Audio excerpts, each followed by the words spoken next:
Okay, welcome you all to the channel Statistica hub. So आज हम start करेंगे अपना चैप्टर अगला, जो है लिमिट थ्योरम। तो इसके अंदर हमें काफी चीजें पढ़नी है। तो कोई अभी अभी मेरे को टॉपिक्स बता रहा था, क्या वो रिपीट करेगा कि कौन कौन से टॉपिक्स है? Convergence in probability, Okay. Convergence in distribution. Convergence in probability सबसे पहले तो तुम्हें ये पढ़ना होगा, उसके बाद convergence in distribution and their interrelations. Okay, इन दोनों का रिलेशन। ओके, इसके बाद WLLN ओके, WLLN। उसके बाद and central limit theorem and its application. Okay, strong law of Lord number भी है ना? ठीक है, इन सबके साथ करेक्ट। ठीक है, तो हम ट्राई करेंगे। जैसे आज की वीडियो तो छोटी रहने वाली है, तो अगली क्लास में मैं शायद और पीपीटी बना चुका हूँ, क्योंकि अभी मैंने इनमें से किसी की पीपीटी नहीं बनाई। अभी सिर्फ बेसिक इंट्रो रहेगा आज वाले में।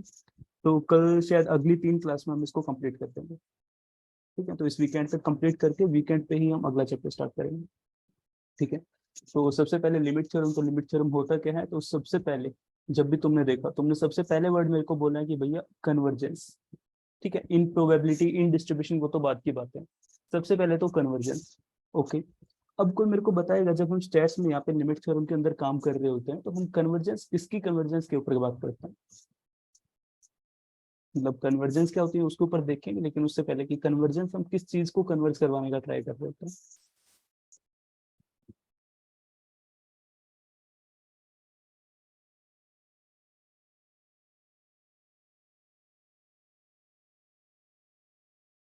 अरे देखो, जैसे मैं तुमको पढ़ा रहा हूँ अभी, तो मेरा गोल है मैं तुमको लिमिट थ्योरम पढ़ाऊंगा।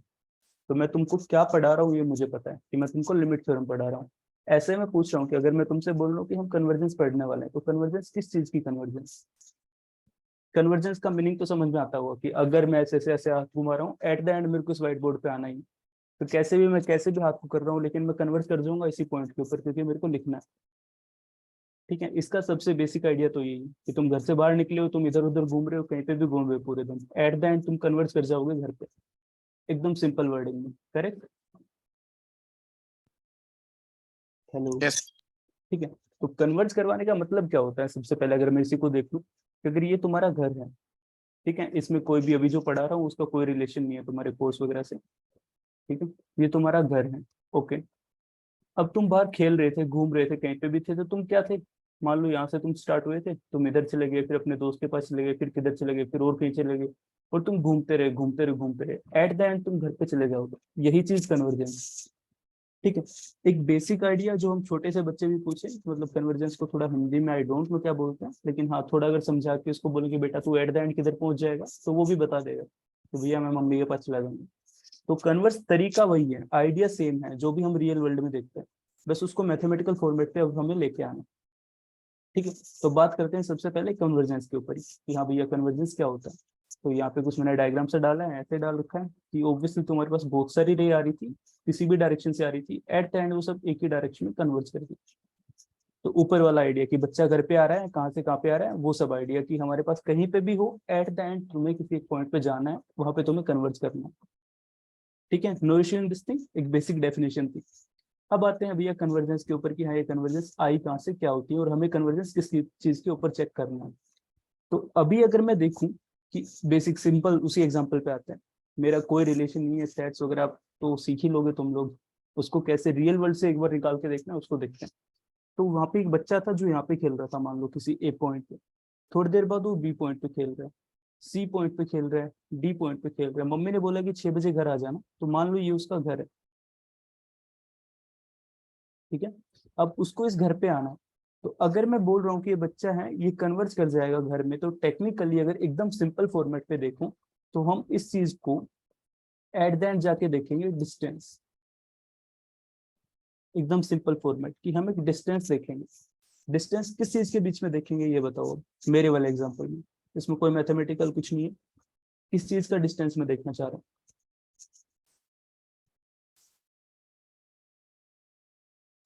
ए से और घर के बीच में, मतलब ए कोई जो भी बच्चा है उसका हाँ, घर से ओके डिस्टेंस ओके, ठीक है, एक्चुअली वो ए बच्चा नहीं था, वो एक पॉइंट था। ठीक है, तो ये जो बच्चा है इसकी जो फाइनल लोकेशन होगी और उसके घर की लोकेशन होगी, हम उन दोनों चीजों के बीच के डिस्टेंस देखेंगे, वो कन्वर्ज कर गया या नहीं कर गया। ठीक है, एक बेसिक आइडिया ये था। अब तुम मेरे को ये बताओ कि क्या ये जरूरी है कि वो घर में कन्वर्ज कर जाए, इसका मतलब है कि वो घर के अंदर ही आ गया, कि डिस्टेंस 0 हो जाए। देखो इन सबका रिलेशन आगे जो पढ़ाऊंगा उस सबसे रिलेशन होगा, मैं जो भी बोल रहा हूँ सबका रिलेशन होगा और मैं प्रूव क्वेश्चन करूंगा। रिपीट करिए एक बार। हाँ, मेरा क्वेश्चन था कि जब अभी मैं देख रहा था कि जब हम डिस्टेंस देख रहे हैं कि उस बच्चे की फाइनल लोकेशन और घर की लोकेशन, तो क्या ये मेक श्योर है कि हमारे पास जो डिस्टेंस होगा वो हमेशा ही 0 होगा, तभी वो घर में कन्वर्ज करेगा? जरूरी नहीं है। जरूरी नहीं। ठीक है, तो पहला पॉइंट कि कन्वर्ज करने का एग्जैक्ट ये मतलब नहीं होता कि हमने उसके ऊपर एकदम रख ही दी चीजें। ठीक है, अभी इसके अंदर आगे आगे हम अलग अलग चीजें पढ़ेंगे, उनमें समझ आएगा। जब भी तुमने, देखो एक बेसिक आइडिया दे देता हूँ, अभी अभी तुमने कहीं ना कहीं पे जब भी कन्वर्जेंस पढ़ा होगा, तो अगर तुम प्रोबेबिलिटी की भी बात कर रहे थे तो हमेशा हम लिमिट लगा के कुछ ऐसा लिखते थे, कोई डेफिनेशन नहीं लिखा, कुछ ऐसे लिखते थे, it will be converging to the one, कि हमारी जो प्रोबेबिलिटी थी किसी चीज की, दैट विल बी रफली coming out to be one. तो ये जो होता है एरो, इसका मतलब था 10 2, तो रफली उसके बराबर हो जाएगी, लेकिन एग्जैक्ट बराबर होगी ऐसा हम कुछ नहीं बोल रहे, there is no comment regarding that. ठीक है, ये तो बेसिक आइडिया हो गया कि कन्वर्जेंस का मीनिंग क्या था, एकदम भारी एकदम बेसिक आवाज में, बेसिक लैंग्वेज में, एकदम जो हम सिंपल वे में समझ सकते हैं। अब बात करते हैं, तुमने रियल एनालिसिस में कुछ चीजें पढ़ी होंगी, अगर नहीं भी पढ़ी है तो डोंट वरी, कुछ चीजें हम पढ़ेंगे रियल एनालिसिस वाले कोर्स में। ओके, तो रियल एनालिसिस में हमारे पास रियल नंबर होते हैं। ठीक है, तो अभी मैं एक बात करूं कि जो हम कन्वर्जेंस पढ़ने वाले हैं लिमिट थ्योरम के अंदर, जितने भी टॉपिक हम कवर करेंगे, उन हर एक टॉपिक का जो टॉपिक होगा वो होगा कि हम कन्वर्जेंस कवर करेंगे किस चीज के लिए, सीक्वेंस ऑफ रैंडम वेरिएबल के लिए। करेक्ट? ये तो तुम्हें पता होगा कि जो भी तुम कर रहे थे, अगर तुम डिस्ट्रीब्यूशन की बात कर रहे थे तो हम एक एफ एक्स को कंपेयर कर रहे थे एफ एन वाले के लिए और एफ एक्स में। तो टेक्निकली हम कुछ चीजों को टेस्ट करेंगे, लेकिन हमारा जो भी टेस्टिंग होगा वो सीक्वेंस ऑफ रैंडम वेरिएबल के होगा। करेक्ट? Yes, sir. ठीक है, तो अब सीक्वेंस ऑफ रैंडम वेरिएबल और सीक्वेंस ऑफ रियल नंबर, उन दोनों में डिफरेंस क्या है, कोई ये बताएगा मेरे को?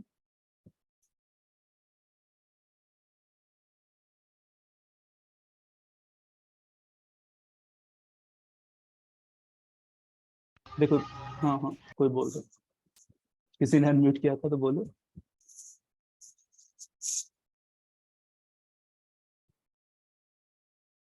अरे गलत बोल दो, मैं भी हो सकता है बीच में तुमको गलत पढ़ जाऊं। सर रियल नंबर में प्रोबेबिलिटी फंक्शन नहीं होगा, नॉर्मल फंक्शन होगा, रैंडम वेरिएबल में प्रोबेबिलिटी फंक्शन आएगा। अच्छा ओके, ठीक है, लेकिन थोड़ा और मतलब आंसर जो तुमने बोला वो बात ठीक है, लेकिन वो आंसर नहीं है। ठीक है, अब आते हैं इसके ऊपर, कोई बात नहीं। देखो हमारे पास जो रियल नंबर थे, तुमने रियल नंबर कैसे पढ़े कि हमने जो भी नंबर सोचा है वो रियल नंबर बन गया है, एकदम बेसिक आवाज में।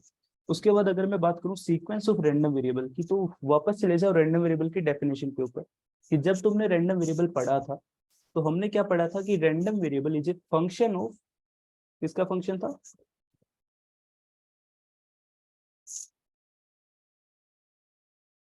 No answer. रैंडम वेरिएबल की डेफिनेशन क्या थी?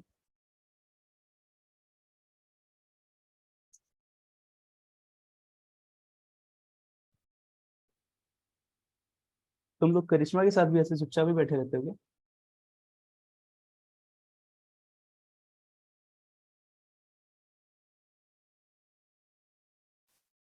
अरे रैंडम वेरिएबल की डेफिनेशन पूछा मैं।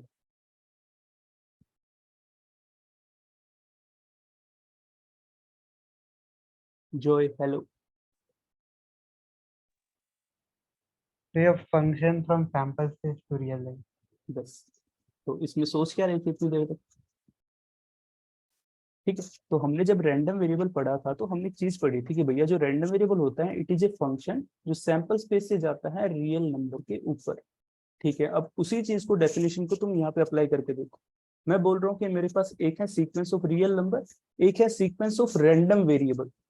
तो अब तुम्हें खुद से समझ आ रहा होगा यहाँ पे थोड़ा बहुत, एकदम बेसिक चीज, कि अगर हमारे पास रैंडम वेरिएबल की एक सीक्वेंस बनाना तुम स्टार्ट करोगे, तो जब तुम सीक्वेंस ऑफ रियल नंबर देखते तो x1 x2 xn कुछ ऐसे लिखते थे कि मेरे पास बहुत सारे नंबर्स है, रियल नंबर्स की एक सीक्वेंस बन गई है, कोई भी एक सीक्वेंस बन गई।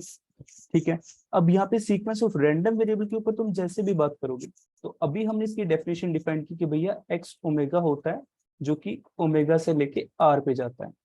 ठीक है, ये रैंडम वेरिएबल की नोटेशन है कि तुम ओमेगा से लोगे, जो कि फाइनल इसकी ऑब्जर्वेशन जो आएगी एक्स ओमेगा की, that will be coming out to be real number. बस एकदम बेसिक चीज। अभी यहाँ पे देखो कि तुम्हारा ओमेगा एक खुद में एक सेट है, correct, this is a set, इसके अंदर कुछ कुछ एलिमेंट होंगे। ठीक है, मान लो कि मेरा ओमेगा है, इसके अंदर कुछ कुछ ऑब्जर्वेशन है, या फिर इसकी जो डोमेन पॉइंट्स है वो कुछ ऐसे हो सकता है, फाइनाइट हो सकता है इनफाइनाइट हो। ओके, अब मैं बोलता हूँ कि मेरे पास एक सीक्वेंस ऑफ रैंडम वेरिएबल मैंने डिफाइन की एक्स एंड ओमेगा, तो ये कैसे ओपन होगी, ये सीक्वेंस कैसे दिखेगी, कोई बताएगा? तुम इसके बारे में सोचो कि सीक्वेंस ओपन कैसे होगी, उसके बाद मैं इसको ओपन करूंगा या ये वाला पोर्शन डिलीट कर रहा हूँ। कौन बताएगा कि ये सीक्वेंस कैसे ओपन होगी?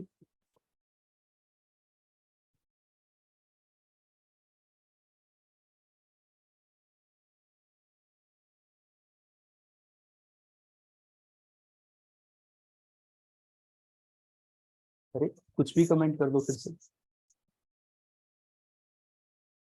अच्छा, मैंने पूछा था करिश्मा के साथ भी तुम चुपचाप ही बैठे रहते हो क्या?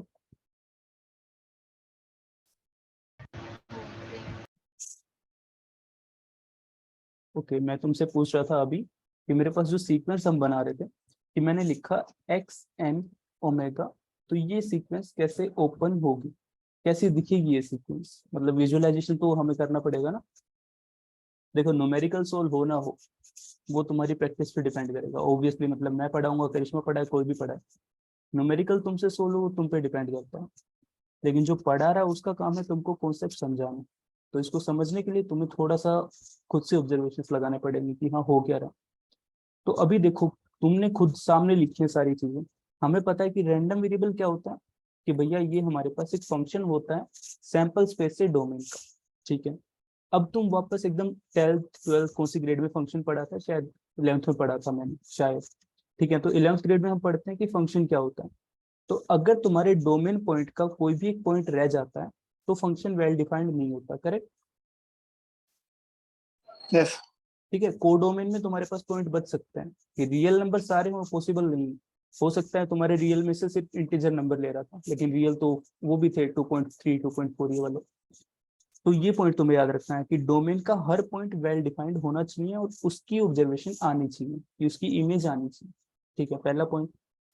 तो अभी तुम्हें सबसे पहले एक बड़ा सेट देखना है, बहुत विशाल, इसको एकदम फैला देना है। ठीक है, मेरे को कोई फर्क नहीं पड़ेगा अगर हम इसी को समझने में रहे आज तो, ठीक है, लेकिन समझना है कि जो भी मैं बोलूँ। अभी मेरे पास क्या है कि एक्स एंड ओमेगा है। अब यहाँ पे देखो सीक्वेंस है, तो ऑब्वियसली तुम्हारे पास एक्स की ऑब्जर्वेशन अलग अलग आएंगे, जैसे x1 x2 x3 and so on, correct? Yes sir. ठीक है, अब उसके अंदर तुम्हें ओमेगा भी देखना है कि जो मेरे पास ओमेगा डिफाइन है वो कहाँ से आ रखा है। वो ओमेगा आ रहा है इस वाले सेट के अंदर से, जो कैपिटल ओमेगा है सैंपल स्पेस से, करेक्ट? तो यहाँ पे हो क्या रहा होगा, सबसे पहले तुमने एक ओमेगा लिया, उस ओमेगा को लेके तुम एक्स रैंडम वेरिएबल की एक सीक्वेंस जनरेट करना स्टार्ट की।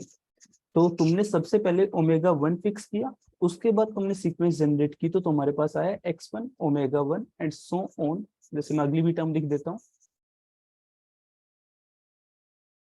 तो अगली ऑब्जर्वेशन हो जाएगी x2 omega 1 and so on, कुछ ऐसा आएगा, करेक्ट? अगर मैं ओमेगा 1 लेके चलता हूँ तो, कि मैंने डोमेन का सिर्फ एक पॉइंट लिया, तो मुझे एक सीक्वेंस ही मिल गई x1 omega 1 and so on. ठीक है, जैसे मैं ओमेगा 2 लूंगा तो मेरे पास क्या बन जाएगा, x1 omega 2 and so on, correct? बहुत बेसिक है, समझ आ रहा है ना ये मैं क्या लिखना चाह रहा हूँ? Yes sir. ओके, अब मेरे पास तुम खुद से ध्यान से देख के बताओ कि मेरे पास अगर मैं ऐसे ओपन करना स्टार्ट करूंगा तो बहुत सारी रो आ जाएंगी, उसके अंदर बहुत सारी ऑब्जर्वेशन होंगी। मान लो n तक जा रहा है तो x N omega 1 and x N omega 2, तो ऐसे तुम्हारे पास बहुत सारी, जितने भी मेरे पास ओमेगा भी ले लेते हैं, कितने ले ले, ओमेगा 10 ले लेते हैं। ठीक है, तो तुम्हारे पास यहाँ पे भी ऐसे ऑब्जर्वेशन आ जाएंगे। तो ये जो पूरा मैंने खोल के लिखा बहुत बड़ा सा, ये तुम्हारा बनेगा सीक्वेंस ऑफ रैंडम वेरिएबल। तो अब तुमको ये समझ आ रहा है कि सीक्वेंस ऑफ रैंडम वेरिएबल दिखेगा कैसा, करेक्ट? अब कोई मेरे को यस। ये बताएगा कि ये चीज क्या है, अगर मैं सिर्फ एक पर्टिकुलर रो के ऊपर बात करूं कि मैंने रो में क्या चीजें लिखी,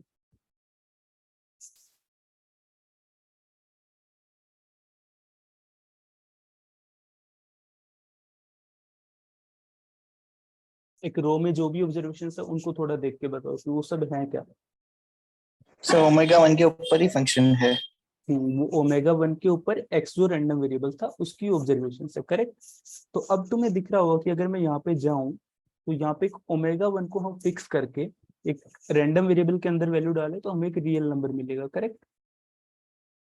ऐसे अगले के ऊपर जाऊंगा वहां पे भी फिर से एक रियल नंबर मिलेगा, फिर से रियल नंबर मिलेगा। तो ये जो मेरे पास एक सीक्वेंस ही आ गई कि मेरे पास एक रियल नंबर की सीक्वेंस आ गई कि मेरे पास ओमेगा 1 फिक्स होते हुए क्या मैं इसको लिख सकता हूँ कि मेरे पास ये चीज होगी x1, अगली होगी x2 and so on xn।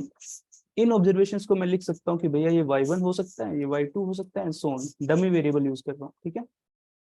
तो अगर मैं हर एक रो को देखूं तो वहां पे रैंडम वेरिएबल फिक्स होगा डोमेन पॉइंट की वजह से। तो यहाँ पे मेरे पास जो भी बनेगा, जो सबसे पहली रो होगी that is a sequence of real number, ये चीज मेंशन करो, ठीक है। ये पॉइंट समझ में आया, वो एक सीक्वेंस ऑफ रियल नंबर होगी, यस सर। ठीक है। मैं इसको लिख सकता हूँ अगर और जनरल फॉर्मेट पे जाना चाहूँ तो इसको हम लिख सकते हैं कि एक्स ओमेगा 1 हो गई एक सीक्वेंस। लो भैया खत्म बात, कि ओमेगा को एक फिक्स वैल्यू दे दी है। यहाँ पे इसको मैं लिख सकता हूँ कि भैया ये एक्स एन ओमेगा 2 हो गई। सिंपल, वेरी वेरी सिंपल, ठीक है। मेरे पास एक सीक्वेंस आई रियल नंबर की, एक और आई, और जो मेरे पास बड़ी सीक्वेंस बननी है, जो सीक्वेंस ऑफ रैंडम वेरिएबल है, वो क्या है, बहुत सारी रियल नंबर्स की जो सीक्वेंस है उनका एक कॉम्बिनेशन है, उनका एक कलेक्शन। Okay, yes sir. ठीक है। तो ये पॉइंट समझ में आया, बस इसी को याद रखना है। तो इसकी जो तुम डेफिनेशन लिखोगे वो लिख सकते हो कि सीक्वेंस ऑफ रैंडम वेरिएबल क्या होता है। So sequence of random variable, it is just a collection of, just a collection of किसका, many sequence of real number, ठीक है। डेफिनेशन में किसी को कोई दिक्कत की, हमने कैसे इसको खोला, कैसे चीज को एक्सपेंड किया, आई होप इसमें कोई दिक्कत नहीं होनी चाहिए अब तुमको। Yes sir. ठीक है, अब चलते हैं आगे, अब आते हैं कन्वर्जेंस वाले पॉइंट के ऊपर। अब हम धीरे धीरे काफी तरह के कन्वर्जेंस पढ़ेंगे। तो आज का गोल बस एक ही चीज रहेगा, एक एक सबसे बेसिक कन्वर्जेंस पढ़ना, उसका एक एग्जांपल देखना, ठीक है। तो अगर मैं बोलूं कि मेरे पास बहुत सारी जो सीक्वेंस आ रही है, कि सबसे पहले एक रियल नंबर की सीक्वेंस आई थी, फिर एक और रियल नंबर की sequence I and so on. तो जो सीक्वेंस मेरे पास आ रही है, अगर ये पूरी सीक्वेंस एक पर्टिकुलर नंबर पे कन्वर्ज कर गई एक्स पे, ठीक है। अगली सीक्वेंस लेते हैं, ये वाली सीक्वेंस आई, ये कन्वर्ज कर गई किसी वाई पे, ओके। ऐसी अगली सीक्वेंस पे चले जाओ कि जो भी तुम्हारे पास सीक्वेंस आ रही थी, जो भी रियल नंबर की सीक्वेंस थी, वो सब कन्वर्ज कर जा रही है किसी पर्टिकुलर पॉइंट पे। तो हमारी जो इंडिविजुअल सीक्वेंस बन रही थी रियल नंबर की, अगर हर एक इंडिविजुअल एक पर्टिकुलर पॉइंट के ऊपर कन्वर्ज कर जाती है, तो इसको हम बोलते हैं point wise convergence of sequence of random variable, ठीक है। तो शायद अगली स्लाइड पे मैंने बनाया होगा कुछ ऐसा लिखा होगा, हाँ, पॉइंट वाइज कन्वर्जेंस, ठीक है। तो आज का गोल यही है, शायद इसको ही समझेंगे, ठीक है। ओके, चलो आते हैं पॉइंट वाइज कन्वर्जेंस के ऊपर। तो अभी मैंने क्या बोला कि पॉइंट वाइज कन्वर्जेंस क्या होगी, जो डेफिनेशन मैंने बोली थी रिपीट करो कोई। देखो बुक की नॉलेज में जाओगे तो बुक में बहुत डिटेल में लिखा होता है, उसको तुम याद करने बैठोगे बहुत कंफ्यूज ही हो जाओगे। तो ट्राई किया करो कि जो भी तुम पढ़ो उसको अपनी लैंग्वेज में लिखना, अपनी लैंग्वेज में बोलना, हाँ, लेकिन गलत नहीं बोलना, वो भी इम्पोर्टेंट। चलो बताओ, मेक एनी कमेंट। किसी रैंडम वेरिएबल की सीक्वेंस एक पॉइंट पे कन्वर्ज कर जाएगी, उसे बोलेंगे पॉइंट वाइज कन्वर्जेंस।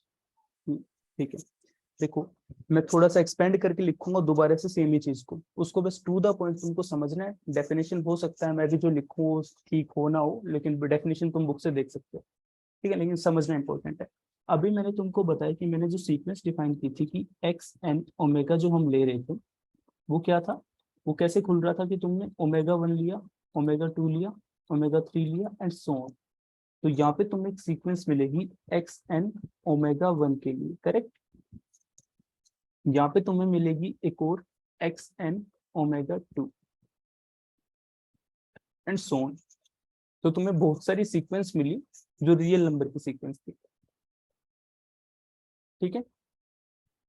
अब अगर मैं बोलूं कि भैया मेरे पास जो भी ओमेगा की वैल्यू ले रहे हैं ये भी एक एक्स को, जो ओमेगा कुछ भी ले लो, एक नया रैंडम वेरिएबल है उसके ऊपर कन्वर्ट कर गई कि x1 पे कन्वर्ट कर गई, ठीक है। ये सीक्वेंस है, ये भी कन्वर्ट कर गई x ओमेगा 2 पे, एंड सो ऑन। तो हमारे पास जो भी सीक्वेंस आ रही थी इंडिविजुअल, वो हर एक सीक्वेंस एक पर्टिकुलर पॉइंट पे जाके कन्वर्ट कर गई, तो इसको हम बोलते हैं point convergence of random variable, the sequence of random variable. Okay, अब इसकी डेफिनेशन पे जाते हैं, तो डेफिनेशन लिखते हैं, तो इसको भी ध्यान से देखना है। इस sequence of random variable, okay, तो वो होगी xn n greater than equal to 1, okay, it converges point wise, okay, that it will converge point wise to a random variable। इस random variable को x नाम दे दो, ठीक है। अब ओमेगा के ऊपर डिपेंड करेगा, आगे मैं ओमेगा का रोल लेके आने वाला हूँ, उसको मिस आउट नहीं करना।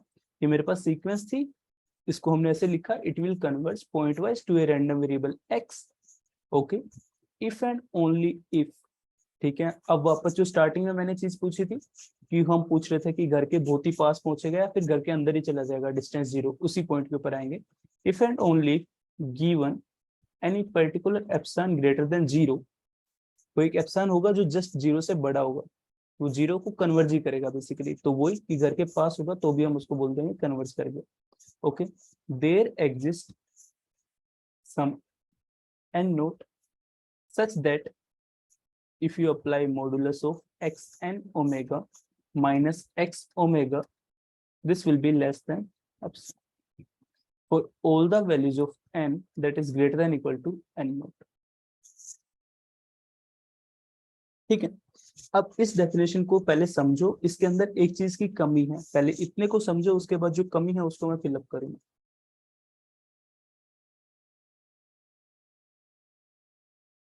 और जिसने समझा है वो मेरे को बताएगा। एक चीज मैंने मिस की है, तो क्या कोई वो मिसिंग पॉइंट है, जो पार्ट है, उसको कोई सोच सकता है?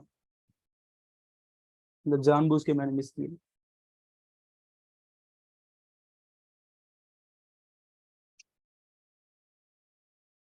चलो हिट दे देता हूँ, पूरी डेफिनेशन पढ़ो, उसके बाद जो यहाँ पे मैंने समझाया उसको एक बार ध्यान से वापस रिटेन करो, उसके जस्ट बाद सोचो कि यहाँ पे मेरे को एक और कंडीशन कोई लिखनी है पॉइंट वाइज कन्वर्जेंस करवाने के लिए, तो वो एक और कंडीशन क्या होगी, जस्ट थिंक अबाउट दैट।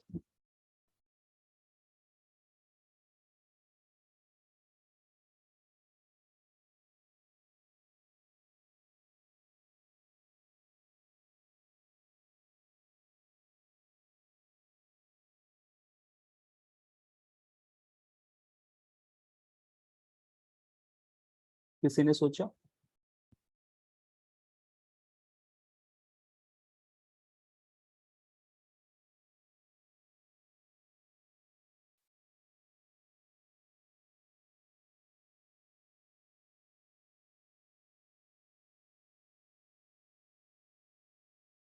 अरे हाँ या ना, वापस सेम बात।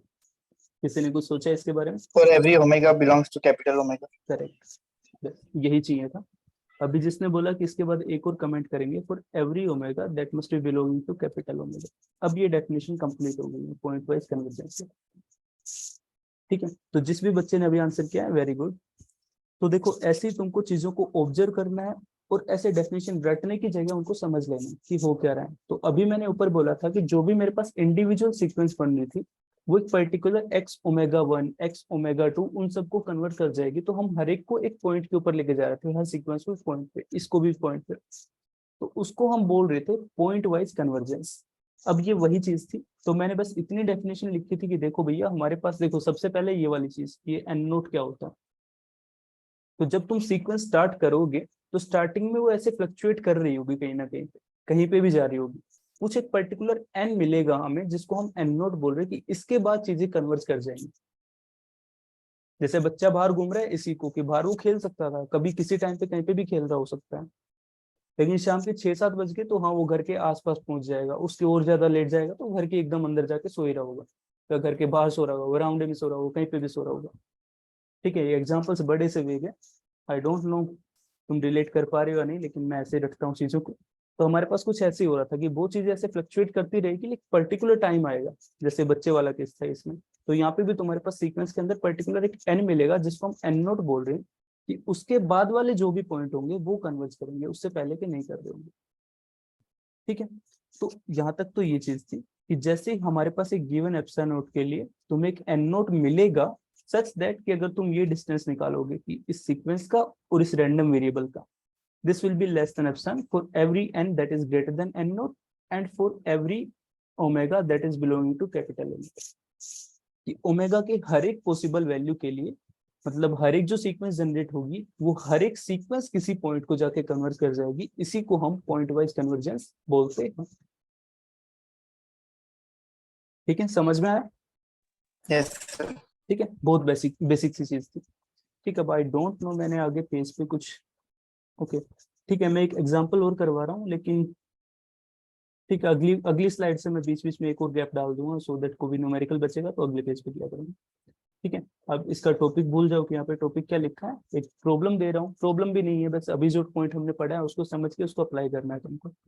ठीक है, तो अप्लाई क्या करना है कि मैं बोल रहा हूँ कि तुमको एग्जाम्पल दिया हमारे पास कि हमारे पास ओमेगा है that is having only 2 observation -1 and 1। ठीक है, उसके बाद मैंने जो sequence of random variable define की, that is coming out to be x n omega and that is equal to omega plus 1 by n। Sequence समझ में आई सभी को? Yes sir. Okay, then check for point wise convergence.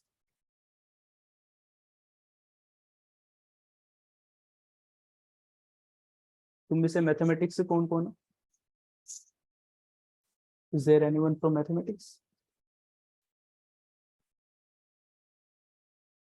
No sir. Okay ठीक है, इसके बारे में सोचो, बहुत ही आसान सा है, बहुत ही ज्यादा आसान। जो डेफिनेशन हमने अभी पढ़ी है बस उसको इम्प्लाई करना है।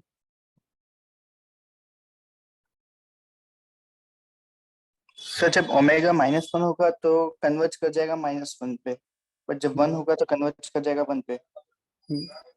तो ये पॉइंट वाइज कन्वर्जेंस है या नहीं?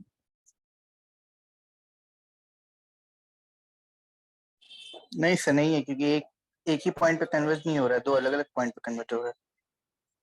वापस डेफिनेशन के ऊपर जाओ, यहाँ पे डेफिनेशन पे जाओ, यहाँ पे भी जा सकते हो।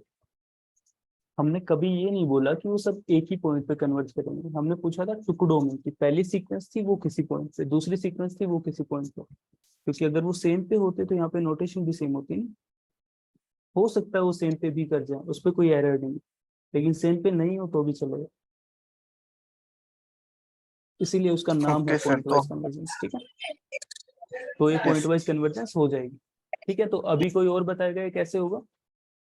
तो बहुत ही सिंपल सा बेसिक सा प्रॉब्लम था कि हमें देखना था कि ओमेगा की जितनी भी पॉसिबल वैल्यू है उसके लिए जो भी हमारे पास सीक्वेंस बनेंगे क्या वो कन्वर्ज करेंगे। तो सबसे पहले हमने लिया कि भैया ओमेगा को ले लेते हैं हम -1।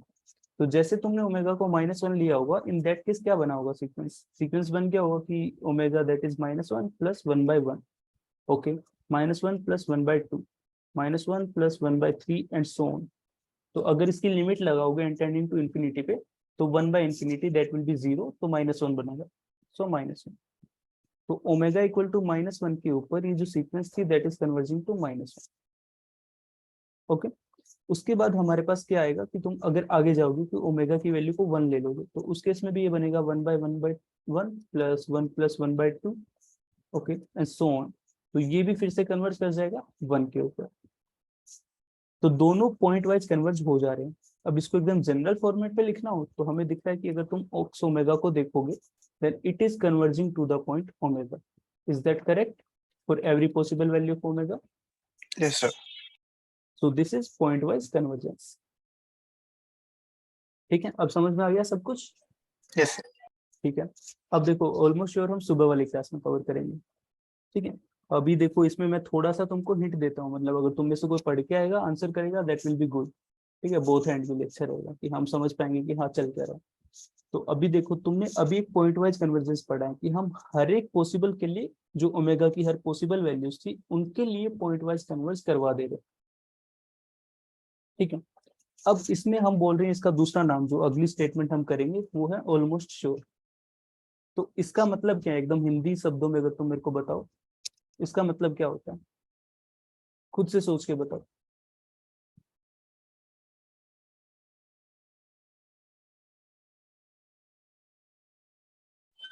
शायद। शायद। ओके, देखो इसको थोड़ा सा और एग्जांपल दूं मैं, एक छोटा सा एग्जांपल कि मान लो कि मैं बोलता हूँ कि भैया मैं पढ़ रहा हूँ दिन में, कि मेरा जो पढ़ने का सैंपल स्पेस है वो बोल देते हैं कि मेरा पढ़ने का सैंपल स्पेस था मान लो 5 घंटे, 6 घंटे, 7 घंटे, 8 घंटे। ओके, अब मैं बोलता हूँ कि मेरे को फाइनली क्या करना है, कोई एक स्टेट्स का एग्जाम है वो मेरे को क्वालिफाई करना है।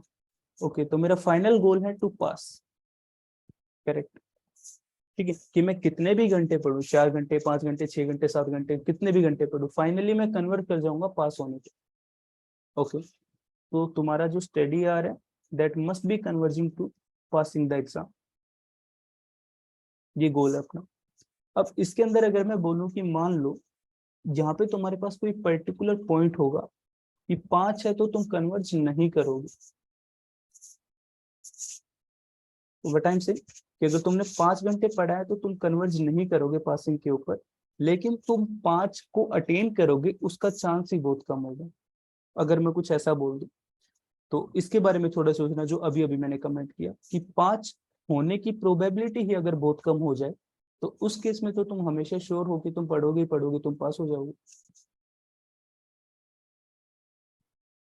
गेटिंग दिस पॉइंट, कि मान लो तुम्हारे पिताजी तुम्हारे साथ बैठेंगे, हाँ बेटा पढ़, तो ऐसे तो पढ़ नहीं रहा, तब अंकल जी अगर 6 घंटे मिनिमम तुम्हारे साथ बैठ ही रहे हैं तो तुम 5 घंटे पढ़ोगे, इसके चांस ही बहुत कम हो जाएंगे।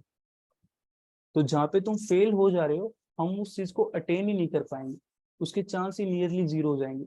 तो जो मैंने यहाँ पे फोटो भी डाली है, इस फोटो को तुम स्क्रीनशॉट ले सकते हो अभी के लिए, इसको सोचने के लिए। ठीक है, कल वैसे मैं इससे समझाऊंगा नहीं कुछ भी, लेकिन हाँ इसको देख के तुम्हें थोड़ा समझ आएगा। अब देखो इसमें भी यहाँ पे क्या है कि हमारे पास सीक्वेंस है वो ऐसे ऐसे दौड़ रही है कुछ भी। अब यहाँ पे इन लोगों ने लिखा है कि देखो ये मोस्टली सारी चीजें कन्वर्ज कर गई है, लेकिन एक सीक्वेंस है जो तुम्हें दिख रही है जो कन्वर्ज नहीं कर रही, लेकिन इन लोगों ने बोला विद प्रोबेबिलिटी 0। तो ये वही एग्जांपल जो मैं नीचे दे रहा था कि तुम 5 घंटे पढ़ोगे ऐसा हो सकता है, लेकिन उसके चांस बहुत बहुत बहुत कम होंगे, उसकी प्रोबेबिलिटी रफली 0 हो जाएगी। तो अगर उसकी प्रोबेबिलिटी 0 होगी then you can say almost sure that it will converge. ठीक है, थोड़ा रिलेट कर पा रहे हो इससे? Yes sir. ठीक है, इससे थोड़ा रिलेट करना है, कल इसको कंटिन्यू करेंगे तो इसको थोड़ा मैथमेटिकल फॉर्मेट में पढ़ेंगे। ओके ओके, तो आज की क्लास में यही था लिमिट थ्योरम में, हमारे पास सिर्फ एक हमने थोड़ा बेसिक चीजें देखी कि क्या होता है, और कल की क्लास में हम देखेंगे, कल की क्लास में शायद कवर कर लेंगे ऑलमोस्ट श्योर, और इसके अलावा एक दो चीजें और होंगी plus. Okay, convergence in probability भी देखेंगे डिटेल में। ठीक है, तो बेसिक थोड़ा पढ़ के आना, अगर कल की क्लास में थोड़ा रिप्लाई भी करना। Okay okay sir. Okay okay, then bye everyone, take care.